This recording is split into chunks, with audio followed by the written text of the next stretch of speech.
Dalawa ang naitalang patay sa Mountain Province at Benguet, bunsod pa rin ng pananalasa ng bagyong Christine. Si Janice Denise sa sentro ng balita.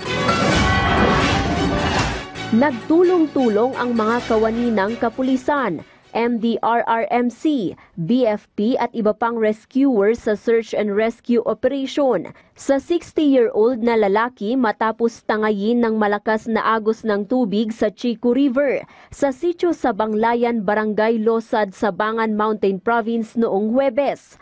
Nakilala ang biktima na si Francis Angel, residente ng munisipyo. Ayon sa Sabangan Municipal Police Station, natagpuan ang biktima sa Chico River sa Buntok kahapon. Sa tala ng Regional Disaster Risk Reduction Management Office, aabot sa 2 ang nasawi dahil sa bagyong Christine, habang 4 naman ang sugatan. Naitala ang mga nasawi sa Sabangan Mountain Province at sa Bugyas, Benguet. Kahit na po talagang naganda ang ating mga lokal na pamahalaan, talagang hindi natin maiwasan meron tayong casualty, but very minimal po. As of 8 o'clock ng umaga, aabot na sa mahigit 2,600 na pamilya na binubuo ng mahigit 9,700 na individual mula sa 233 na barangay ang apektado.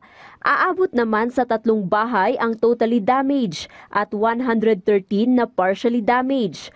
Ayon sa ahensya, pangunahing naitalang insidente sa rehiyon ang pagguho ng lupa at pagbaha.